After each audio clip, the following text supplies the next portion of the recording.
Thanks for being with us on the Friday edition of Kelly and Company. On today's program, AMI Communications Specialist Greg David joins us to discuss how Popeye and Mickey Mouse are headed to public domain and what that might mean for the beloved characters. When Greg's here, let's see if we can get him to sing, "I'm Popeye the Sailor Man, toot toot." This is Kelly and Company. Remember to check out our podcast from your platform of choice. You can call the show up when you want to take it in. Appreciate a rating and review if you get some time to do that. Remember, we're there. You can look for content from the show on our YouTube page, just all over. Want to get out there as much as we can because we have so many great conversations on this program. And again, at any place, anytime, a rating and review is appreciated. Painting, hammering, drilling, prop sourcing, and decorating. Now, these things typically require you to be in person when it comes to building a set for a play. But Realwheels Theatre in Vancouver is inviting you to help build a new play and the set. And the play is called Faye's Room.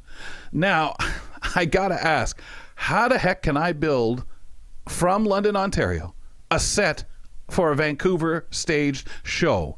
Adam Grant Warren, Artistic Director of Realwheels Theatre, is going to give us a peek behind that curtain. Adam, welcome to Kelly and Company. Thanks for having me, Kelly. This is fun. I should go clarify ahead. Though. Don't give me too much credit. I am a co-artistic director. I'm not the artistic director. Okay, co-artistic director. Okay, thank you for correcting me. I want to make sure I get people's titles right. Adam, this is really ambitious. I'm anxious for people to know about what the company is. So I guess that's the easiest place to start before starting the magic of my hands lending themselves to the building or any involvement in a set. Give us a bit of background about Realwheels Theatre, if you would, please, and what the mandate is. Yeah, Realwheels Theatre, the company currently known as Realwheels Theatre. We're actually headed for a rebrand in the next few months. But the company currently known as Realwheels Theatre has a 20-plus year history here in Vancouver. Wow. And I think that's worth a wow in the current ecology. 20 years is no small thing. But we are actually mandated and we're sort of directed toward sharing and exploring lived disability experience through theater, and I would say theater-shaped events. So we are currently we're moving into like podcasting, and we're exploring some other sort of interarts stuff as well. But Faye's Room is very much a traditionally staged play. You know, before we get into talking a little bit about the play, the project, Adam, when we look at what's going on in theater, when you run a theater company, when people do content, whether you're doing a show like this or something on where you start on YouTube or as a podcast, now you got to include all these other elements, right? And I don't know if so much of this has dawned on us because of the pandemic time where so much was being done and we had shows that you could watch online and what they may have done to help or in some cases maybe hurt a show, but they kept a lot of things still going. Now you know that there's other ways you can incorporate that stuff into what you do. And I have to believe, Adam, it attracts different kinds of performers that want to be involved, that may say, well, I don't really necessarily see myself as a live theater show actor, but I do hear myself doing stuff on a podcast, a dramatic podcast or some kind of project. Where do you stand on this? Oh, I think you're absolutely right. I think there is, if a company is not thinking along those lines in this time, I think we are doing ourselves and our audiences an enormous disservice. For me, it's not because I have background in film, I have background in radio. I started with the CBC many, many years ago. I really don't even, I do. I don't, my first impulse isn't even necessarily to think about these sort of arms and styles of media, these platforms, as independent of each other. I'm really curious about ways to engage these other arms and these other sort of formats and platforms in a a single piece. Yeah. I think it's an opportunity to build content that operates in different ways. I think it's an opportunity to reach different audiences. I think it's an opportunity to think of a piece uh, in terms of years, in terms of its lifespan, as opposed to a year or in its development. I like to think of something as having a potential to come back and or to stay with an audience in through these other means.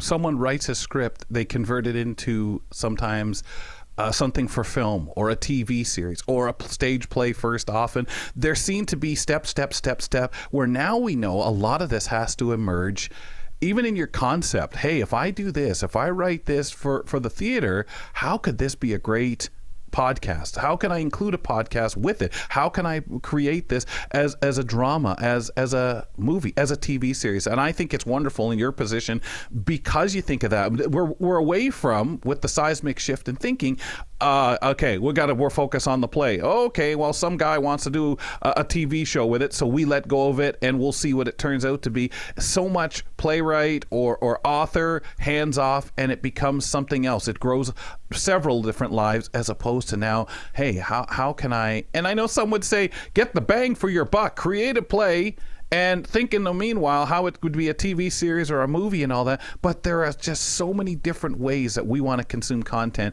and so many different things you can do. And before I get talking too much and carrying on about it, Adam, and take you off into another conversation we can have another time with your background and everything that you guys are doing, let's talk about Faye's Room, about this play that is currently in develop that we can help with. This is written by Alex Massey. Yes. Faye's Room is, it's a lovely story to pitch because it's very simple. It's a story about a lesbian autistic woman, a queer autistic woman who works at a queer cafe, who I don't know if, I'm sure your listeners, your viewers are familiar with sensory rooms and yes, the function and the importance of sensory rooms for folks on the spectrum and just for people in general. And this play, what really kind of got us about it was that it takes a fabulous in terms of magic, in terms of that sort of thing. It takes a fabulous look at sensory rooms as sort of like, if I can just sort of pull up the old Harry Potter lore, the kind of room of requirement, a room that's there when this protagonist, when this woman needs it to calm down, to remove herself from the sort of over stimulation of her life. This magical sensory room is there, and the play at its heart is really asking what it means to be in that room, to need that room, but also to, and I think this is the sort of real heart question of the play, is what does it mean to invite other people into that room and to share that space with somebody, Is that part of the idea of inviting us to be a part of putting that room together? I mean, when I've seen rooms like that and been in them, the one thing is their uniqueness, their individuality, and of course, anyone using the room is there for their own moments, their time to kind of not be part of, as you put it, that overstimulation. So, what is the purpose getting people involved, and how can we get involved? I think you hit it right on the head. I think it's about sharing that process of building that space, because they are so unique and so individual. And we want to bring people into the sharing of that space, and the chance to really grow it. And because the things that we're asking people to contribute, they're not physical, unless you have like a really beautiful something that you want to ship to us. Like, that'd be great. Right. But really, what we're asking for is your donations. We have a platform, a donation platform on our website, and donations will go towards specifically building this space. So the things that we receive, and the things that we buy, the things we purchase, the things that we rent, however we want to build the space, we're looking for folks to help us finance those. And we're getting really specific. Like, for this amount, you can purchase a fidget stim toy. For this amount, you can purchase, like, say, for example, a lava lamp or a beanbag chair. I love it. I have one in my office, Realwheels yeah. right now, Yeah. from one of our quiet rooms, and I it lives in my office, and it's amazing. But everything. So we know when you look at the page, you kind of know what your donation is kind of buying in that sense. You're not being asked to picture what you kind of feel should go in there. I mean, I'm sure people can make suggestions and that, but is those thoughts of what the room should look like from the playwright? No. No. It's Okay. well, they are. I mean, they are in that, like, I mean, there are directions for them. Obviously, The room is a requirement in the script, but Alex hasn't actually. Again, something beautiful here, right? Alex hasn't gone into great detail in terms of what should be in that room.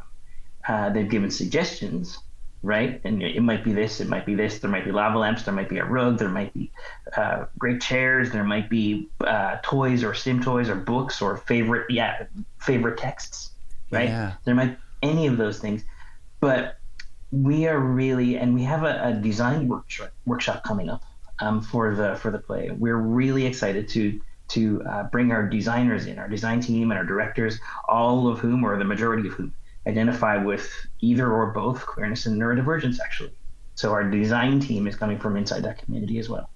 Excellent. I love the somewhat blank canvas of it because it allows, when this play lives on in any form, like we were talking about, that creativeness, that uniqueness for this really important room, and that attraction that any audience member is going to have. When you're in a room like that, there are those things you gravitate to. Adam, how can people get involved? You want to give us all the information where to go to? Oh, absolutely. It's easy. Realwheels.ca. And then Awesome. there's a little button up the corner, and it says donate, and you can donate, and that's where your money goes for the foreseeable, future moving into the production. What are the dates for the show and location? I can tell you it's November, and it'll be, we don't have our specific dates yet, but it's we got to look a ways out. So it is November of this year, and it's going to be at in the Culture Lab in Vancouver. Fantastic. Adam, thanks for giving us time, sharing with us, having what a really cool conversation, telling us how we can get involved, me all the way out here in London or wherever anybody is listening or watching us talk about this as we get into this, because this is really exciting stuff. Disability representation is so necessary. Seeing our stories reflected on stage, just an incredible thing. So the best with the build and the development of Faye's room in the meanwhile. Thank you so much. That was Adam Grant Warren, co-artistic director of Realwheels Theatre, joining us, based in Vancouver. You can visit their website, realwheels.ca. Look for that button too, and if you want to send in your donation to build the room, what a way for you to get involved. Funding this sensory room for the stage, really incredible. And folks, the cool thing is, no experience required. I welcome in Nisreen Abdel-Majid, checking on our social media and things happening out there. What's going on a Friday? Yeah, scrolling through. So we did post an exciting picture of Kelly yesterday because he felt festive and had his vacation shirt on. And we got a lot of traction on X and Instagram. We want to give a shout out to a user named Silent Soldier 98, who has been so supportive of our page. And follow us on X and Instagram at Kelly & Co. AMI. Subscribe to our YouTube page to get notified when we post our shows. And our shows are available on any podcast platform, so don't forget to check it out. So I said that wasn't so much for vacationing for me. I confessed that on the show. It was all about inspiring the Blue Jays to make some moves, and they signed Vladimir Guerrero to a 1-year contract. So the shirt worked. Ha! Maybe there we go. Vacation is on my mind, though. So well, for you, I it's think Blue so. Jays. For me, it's vacation. and that's because you have some time coming. So I understand it's foremost in your mind, those few days off and taking some time. Oh, that is wonderful. And for those of you taking that time to follow, to check out, we really appreciate it. Interact with Nisreen on X and on Instagram, and look for our stuff wherever. Niz, where should people go? they should go on X and Instagram, and it's called Kelly and Co. AMI. So yeah, don't forget to interact with us. It's a lot of fun. So you think we do this stuff right, Greg? I mean, Nazreen's getting some good traction out there as we welcome in Greg David. Yeah, I'm really impressed by the posts that she's been putting up, the funny little clips and things like that. And it's all about the engagement, right? I mean, you've got to be on social media and engaging and getting those conversations going with the audience. So yes, please, if you're a fan of the show, a fan of AMI, reach out and let us know on social media. Exactly. It's been a blast. Do you guys get a lot of buzz out there with the AMI account and everything like that, Greg? I mean, it's an ongoing process forever, isn't it? Yeah, it is. And I know that you've had Cassandra Chaddock on to talk about social media. I mean, she's part of the marketing team, and that's her whole life. And it is all consuming. We just had a contest that we held just before Christmas, and it was all about getting people to engage with us on Facebook and also on Instagram. We were giving away a jacket from one of our partners that we worked with in the past, and it was a big hit. We're going to look at the numbers afterwards and see if this is the type of thing that we should be doing. But yeah, everything's changed. If you want to reach an audience, it's got to be on social media, because that's where the kids are today, apparently, Kelly. Although I do have to say to you, Kelly, congratulations. You are very active on X, Twitter, whatever you want to call it. You are very loyal and on that platform, posting all the time. So kudos to you. A tip of the fedora to you for doing that on the regular. Thank you. It's the only one I know how to use. I mean, I am exploring Blue Sky a little bit, but by the time I get on there and really feel comfortable, we need you on Instagram, Kels. Oh man, and TikTok. I need to get on there. I don't know how accessible Instagram is, and no, I don't have any TikTok. And in the States, we're waiting today to see if it's banned or not, right? Yep, good point. True. Yeah, true. Yeah, it's going to be a tough time for people over there if things go the way they might possibly go. Greg David, our communication specialist here at AMI, joins us to talk about everything TV and entertainment. And with the coming of the new year, the characters of Mickey Mouse and Popeye both become public domain. What does that mean for Mickey and that lover over there of spinach? Do you guys like spinach, Greg? Okay. Yeah, I like fresh spinach better. As a kid growing up, it was all about the block of frozen spinach or canned spinach, which I absolutely hated. But I like the fresh stuff. Yeah. Nazreen? I like the spinach stuffed in like homemade bread. It's so good. Yes, what is that Greek dish? Spanakopita? I know. I just butchered it. I don't know. I've always known it to be like a Middle Eastern thing. I just don't know where it's at. Don't quote me on that. But it's so spinach, good. Yeah, the spinach cheese, twist. The pastry. Yeah. Cheese, there's beef. There's different things you can stuff anything in bread. It'll be good. Good point. I remember, and that's the thing, bread's like the default. I remember when I wanted, because I'm not a big lettuce person, really. I mean, I'll eat it, but thought, spinach is a little less intrusive as far as I'm concerned in a sub or something. So I remember trying to get into a little more eating spinach, but I always thought that was the funniest thing. As much as I didn't watch Popeye as a kid, the fact that, I guess that's their one good thing they do on there, besides all of the violence, they encourage kids to eat spinach. When we talk about this subject, Greg, what is public domain and why should we really care how it affects Mickey Mouse and Popeye? Yeah, so this is really interesting. So what public domain means is that as of this year, as of January the 1st, there is no copyright protection on Mickey Mouse and on Popeye. So anyone can create something using something in the public domain for their own use with no need to ask for permission. So it used to be before last year, if you wanted to use Mickey Mouse or Popeye, say on a T-shirt, you would need to go to the copyright owner of those two brands and ask for permission, and there would be a whole thing that you would have to do, and official licensing and all that. So that doesn't happen anymore. As of January the 1st, you can now put Popeye or Mickey Mouse on a T-shirt or anything else and not have to ask permission. Last year, Winnie the Pooh became public domain. And that just kind of leads into a whole other conversation about what happens with the brand once it enters public domain and you don't have those copyrights anymore. Because Winnie the Pooh, when it became public domain last year, led to a horror movie that starred the beloved bear. And I mean, I could talk more about that, but before we get into that, so does that kind of explain what public domain is, and what are some thoughts on that, Kelly? My thought first, and I'll let Nazreen weigh in on this, but my thought, because I remember hearing this when you see all the weird things people do in versions of Shakespeare plays, because of course that's in the public domain. Right. And you stop and say, okay, I guess someone can make a science fiction Macbeth, that's what they want to do, put it in 25,000 years from now, whatever, make it on the Starship Enterprise. They can do whatever they kind of want like that, as you mentioned with Winnie the Pooh. Also, as a person running a theater troupe, which I've done in the past, I've had to go out and try to get copyright for certain things. We wanted to recreate some old-time radio shows. Finding that was so hard to do because, number one, you're looking at a version done by an old-time radio, which may be based off of something written by a writer of the time.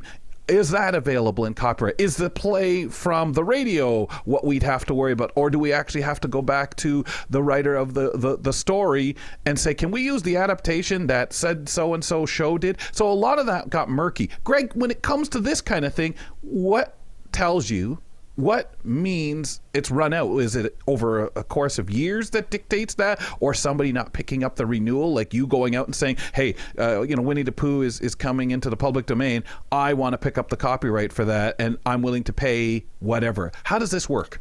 Yeah, so it used to be 100 years, and I'm specifically talking about the U.S. The numbers are a little bit different around the world, but now it's down to 85 years down in the U.S.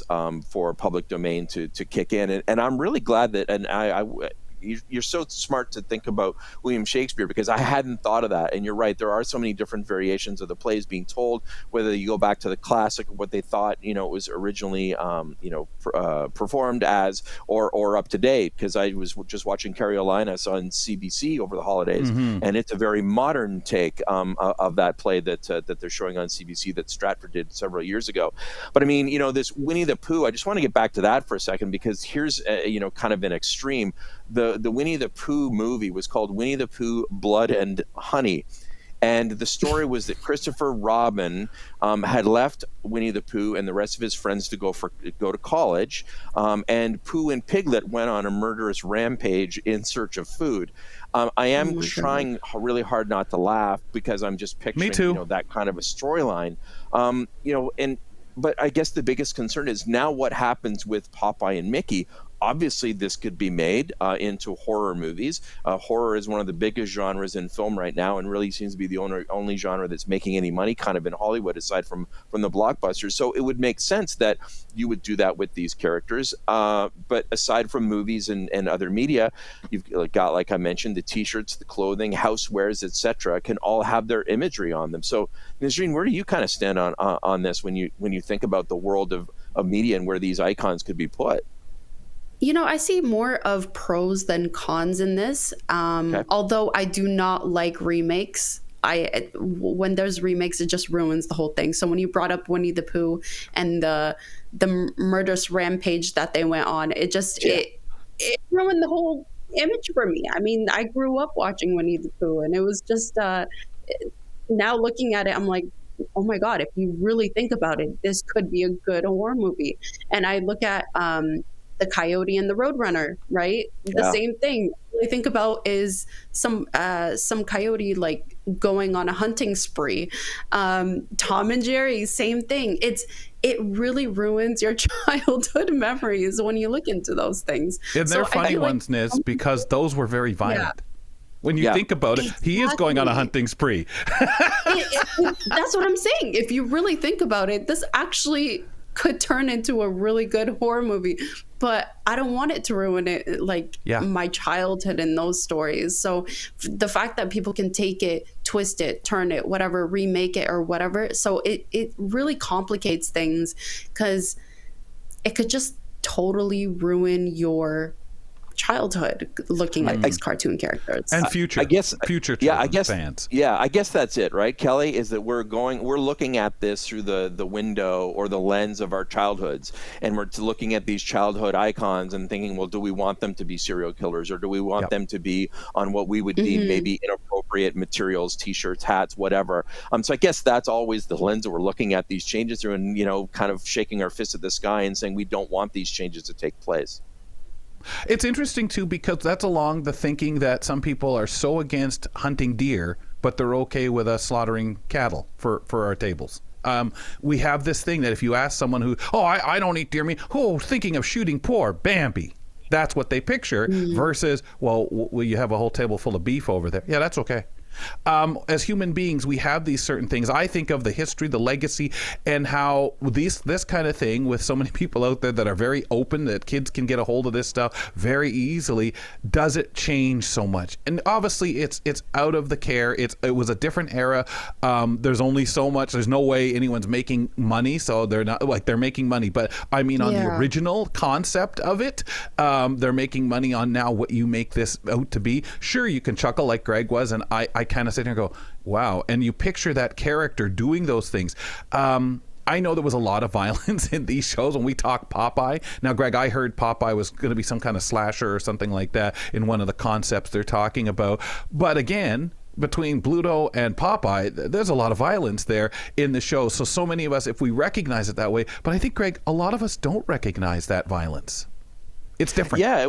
Yeah, it wasn't until Nazreen was talking about the Roadrunner and the Wile E. Coyote that I realized that was all about violence. And we would laugh at the huge boulder landing on the coyote or him running off the edge of a cliff and then holding up a little sign that said "Yikes." I mean, that was in Tom and Jerry as well. That was all about violence. Sylvester and that little yellow bird that he never. But it was also innocent at the same time when you were a child, right? So because you didn't think of the blood and gore you will see in these movies, right? In these movies, you will see blood and gore versus Sylvester falling, hitting, flattening out, and then pulling himself up off the ground and walking away. It's a 100% different, even though we know a lot of these things were pulled off TV because of the violence. And they said, yeah, but you're misleading children to think they can fall like that, pull themselves off the ground, and no, I'm going to go eat my Tostitos.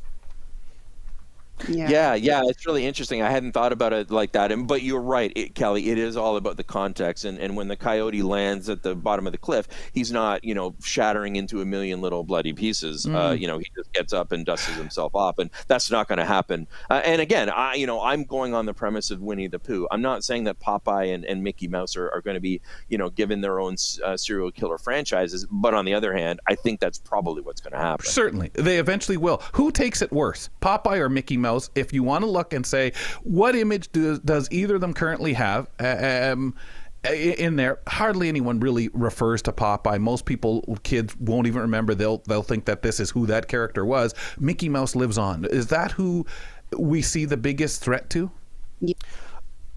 Yeah, go ahead, Nazreen. I agree. No, I agree. I feel like Mickey Mouse lives on, from what I can remember. Yeah. He's like untouchable almost, right? Like, there wouldn't have been. I don't remember any kind of violence or anything in the Mickey Mouse in the Mickey Mouse universe. Yeah. No, in the Mickey Mouse Club, it didn't happen. Yeah. So I think that would be, that would be the biggest shock for me. Kind of like if Mr. Rogers all of a sudden, started to be mean to kids. That just isn't in the character. So I think that would be the biggest shock is when and if something happens with Mickey. But you never know. Anybody can take it, twist it. Anybody can turn, Nazreen. Well, even your comments there about Mr. Rogers, I just don't even want to touch what's like. No, because unfortunately, so many of these things are in people's heads out there to come up with a concept, and a lot of them are, hey, how can I make a big splash? How can I get some good coin at the expense of one of these characters, these beloved characters, but mostly the well-known. Doesn't matter what you have Mickey Mouse doing, whether he's running around doing something different. Maybe he's not killing, but maybe he's a taxi driver. Maybe he's a bartender helping people solve their marital problems and things like that, where you're saying, that's just, I don't want to see him doing that. And then for what reason? And I really look at always the harm. And Mickey, I think, has that issue. I don't love what you do to Winnie the Pooh, and I wasn't really a fan of Winnie the Pooh, but I just live for but that's not who Winnie was supposed to be. I put Winnie more in the category of Mickey Mouse, where Popeye, I put in the category still where I would, if you were doing something with the Coyote and Roadrunner, well, that's all violent anyway. Yeah. Right. Yeah, agree. Yeah. It's Interesting thought about it. Nisreen, when it comes to the day when your favorite show, which show out there would you say, I don't want to see the day when it runs out and anyone can just do whatever they want with it? What show comes to your mind growing up? I mean, it really was Winnie the Pooh before I heard Greg mention this horror movie, so that was sad. But I would say, I'd have to say Roadrunner, even though it is violent, and I know it's gonna turn. Yeah, it is violent, but yeah. How about for you, Greg? Well, I grew up in this whole what we're talking about, but what about Teletubbies? That would be awful, wouldn't it? No, yeah, but they're creepy. No, they're creepy. What? Don't you like that? I've always thought they were creepy. No, I always thought they were creepy. No, there's something I don't else. See it. Greg, thanks a lot, pal. Appreciate it. Thanks a lot. Have a great day. Talking about public domain with Greg David here on our program as we wrap things up. Nisreen, I'll talk to you next week. Take care of yourself. Email us, folks, at kellycoami, please. kellyco@ami.ca, if you would. And call us at 1-866-509-4545. On the next show, Traveler and Describer J.J. Hunt is back to reminisce on the best beach days he's had, because, of course, we're all dreaming of the beach, aren't we? Vet Danielle John Kyan is back for Ask a Vet, and Julia Karanchis with her weekly nutrition chat. Do me a favor, folks. Enjoy yourselves. Be safe. Now, get out of here, will ya? Thanks for tuning in to Kelly and Company. Follow us on all social media, and don't forget to like and subscribe to the channel for more.